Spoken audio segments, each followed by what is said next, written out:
So when we talk about the school to prison pipeline, a cycle of perpetual self-hate, my name is Abdul Halim Ali, and there are three moments in my life that defined who I am and defined why I do my work. At a very early age, I remember sitting in church with my mother, father, family.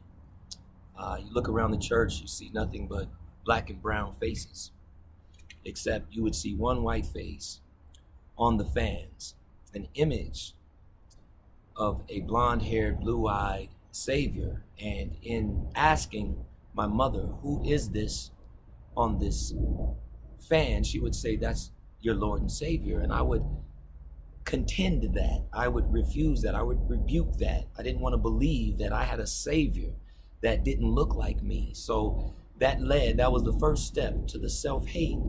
And I would go home at night. I remember I would take a whole bar of Dial soap, stay in the bathtub for maybe an hour, hour and a half, and I would scrub my skin, attempting to remove this tarnished skin to get to that purity underneath. And this was the first introduction to self-hate that I experienced. The second scenario which impacted my life significantly was seeing Roots for the first time and watching slave owners beat and mistreat, dog and abuse men that looked like me, people that looked like me. So in my mind, subconsciously, psychologically, I asked myself, is this my fate? Is this my role in life? Is this who I'm supposed to be? It put me at a disadvantage at 7, 8 years old, psychologically. The third instance coming from that, and then going into elementary school and experiencing my first suspension because I hit another child in the back with a chain after seeing Roots, because I felt like if this is acceptable upon my people, then it must be acceptable upon your people as well. So I hit this young man with a chain in his back, imitating what I saw slave masters doing to my people, and I was suspended from school. That was my first time being suspended. Then going into middle school, I remember in the 8th grade in middle school, I was part and the catalyst of a race war because European male used the N-word to describe my characteristics, and I immediately defended myself, and it turned into a gigantic race war. I was suspended at the end of the 8th grade. I was gone for about 2 weeks, which takes me into high school, where I had a lot of troubled years in high school, just based off of confusion, not knowing who I was.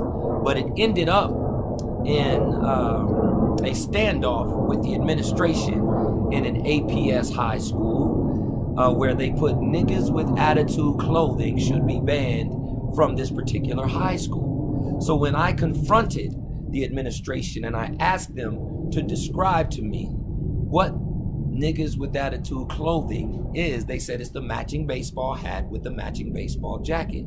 But as I looked around, I only saw the white students with matching baseball hats and matching jackets. So I said, well, as long as we're wearing it, it's niggas with attitude clothing. But when a white student is wearing it, it's sports paraphernalia. So at the end of the day, these are the experiences that defined who I am, defined why I do the work that I do, because the cycle of self-hate did end me in a place where I was shot in my chest. I began a life of violence, a life of crime. I was almost killed, and I did have a crime record before I was 21 years old. So the school to prison pipeline, a cycle of perpetual self-hate, is so real, and this is why I'm so animate about it, because we have to save these young black men. Their lives are depending on us. Their lives are depending on us. Is there anything else that you would like me to address? Where are you now? Where am I now? Like, where in your life? I am in such a blessed space. I'm starting a rites of passage program at the end of November to teach young men to love themselves before they learn to hate themselves. I have an organization called From the Heart Enterprises. We did a family fun day in August, right before school started. We gifted over 200 backpacks and school supplies to young African American boys and families. We brought them out to the Colorado Miners Rec Center. We set up jumpy castles, we had tug of war, we had volleyball, we had all kind of games and activities.